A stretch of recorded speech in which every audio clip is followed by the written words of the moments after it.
Let me just see if I can slide in here. This is really, really dangerous. In the Twin Cities, it's twice as easy to get into trouble. Whoa! It's very, very tight. Whether it's risking my neck to see St. Paul's gangster paradise, All of what you're seeing is the hive of criminality. exploring rapids under downtown Minneapolis, You can hear the Mississippi River pouring in here. or enjoying the best seat in the house. Onto the roof of the Metrodome. It's the ultimate circus tent, isn't it? Better take cover. Those are gun ports. Okay. These are the Twin Cities, off limits. In every city, every town, are places sealed off from the rest of the world, hiding their amazing stories. Behind locked doors, inside barbed wire, where they say you cannot go. I'm Don Wildman, and these are the places I live to explore. The ones they tell you are off limits.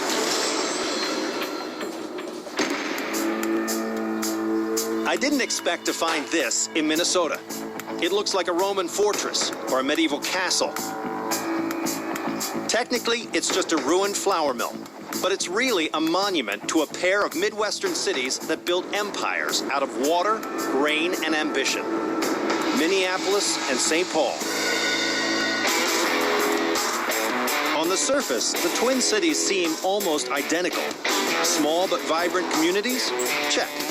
Beautiful natural setting? Check. But I came here to see what sets these siblings apart. St. Paul may be the state's capital, but Minneapolis was once a world leader.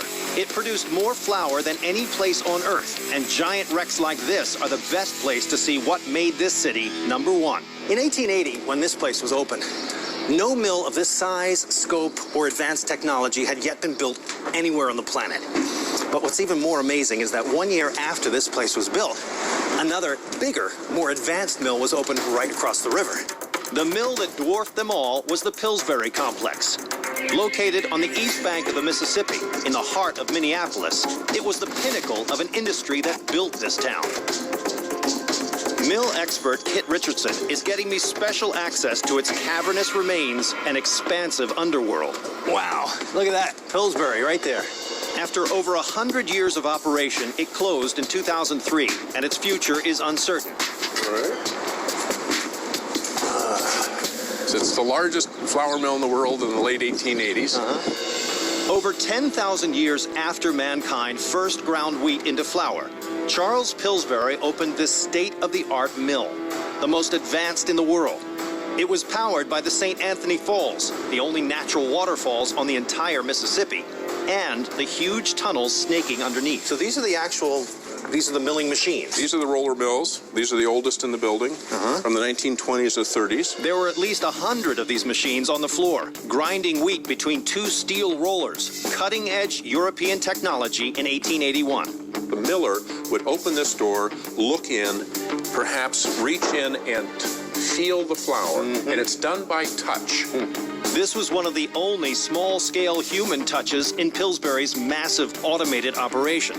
So how's this whole system work exactly? The roller mill is powered from the river water. There's a belt that's connected to the drive shaft driving the mechanism here. And there are men on every floor whose job was to do nothing but repair belts and ropes and pulleys when they broke. Yeah. Some of these ropes are a quarter of a mile long. Incredibly dangerous work, isn't it? Right. A lot of moving parts. So there were a lot of missing arms and legs here in Minneapolis. So Minneapolis becomes the center of the artificial limb industry. Unrestrained by modern safety measures, this mill upped the volume and improved quality. To get the right consistency, the flour was ground and passed through a massive sifter box. Look in here. So I'm standing inside the sifter box here. I'm getting one of hundreds that would be on the floor. The flour, coarse flour, is coming in the top, and then each one of these shelves is a screen. So a whole container is vibrating away, and the flour is going through the screen and becoming finer at the bottom. Now, the amazing thing that they had to take into consideration was that all these sifters had to move at a different time. If they moved at the same time, it would create a harmonic convergence, a force too much for the building to withstand. Even with these precautions, the constant vibrations of hundreds of sifters running simultaneously rock the building to its foundation, warping its walls. This wall, the front wall of the building, is 32 inches out of vertical plumb. So this thing's falling down. So it is a S-curve in this plane and a concave curve in this plane. 32 years after the complex opened, buttresses were installed to reinforce the building badly weakened by constant vibration. But there was another, even greater danger in the mill. Flour dust is incredibly explosive. If you take a little flour in your hand and just blow it into a flame, it will blow up. Great. So there's always this fear, this danger of explosion. Flour particles, as combustible as coal dust, combined with a tiny spark, likely caused the 1878 explosion of Minneapolis's Washburn Mill, the world's largest at that time, killing 18 people. Despite the damage sustained by the building and to his employees, Pillsbury's vision of creating the world's largest flour mill was a staggering success. Between 1881 and 1905, productivity soared from 4,000 barrels a day to 17,500.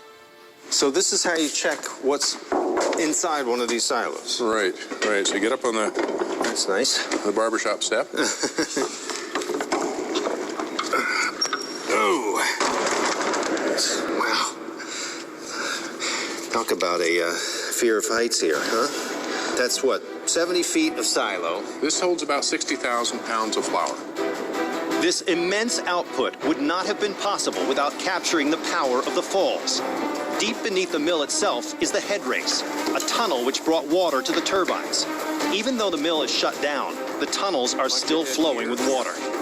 How vast this bottom, my God, it sort of takes your breath away, doesn't it? How huge this space is. Right.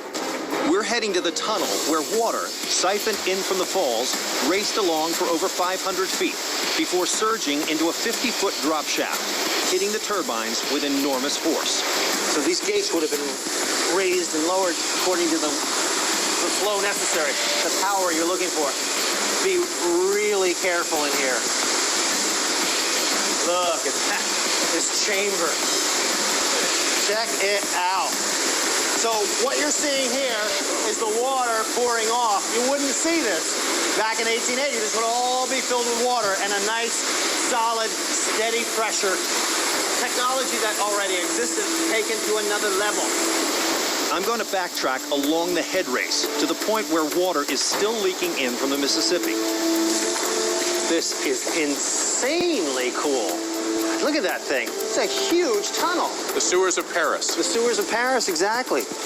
Enormous structure, all underground here. Do you think they blasted this out? No, they cut this by hand. They cut this with chisels and hammers. No kidding. Right.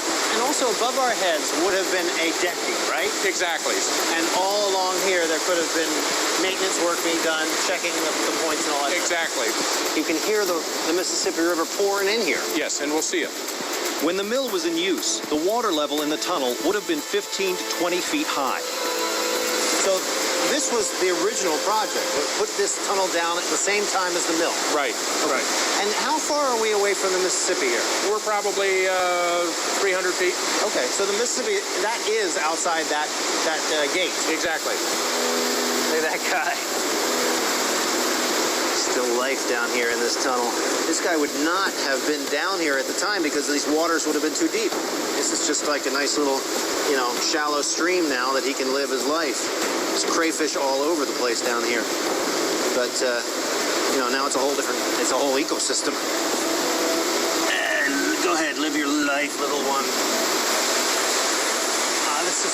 It boggles the mind to stand down here and to hear this water. It's one thing to tour this building, this huge factory up above, biggest mill in the world at the time. But it's another to come down here and see what was required to power it. This huge tunnel. When Charles Pillsbury died in 1899, his vision of the world's largest flour mill was a reality, running at full capacity. And Minneapolis was the undisputed flour capital of the world. Unbelievable. What a visionary this is. to come to the American frontier and decide on a huge industry that he's going to birth. I mean, few people have been here already doing this milling, lumber mills, etc. But he sees the potential. If he can just capture the energy from that waterfall.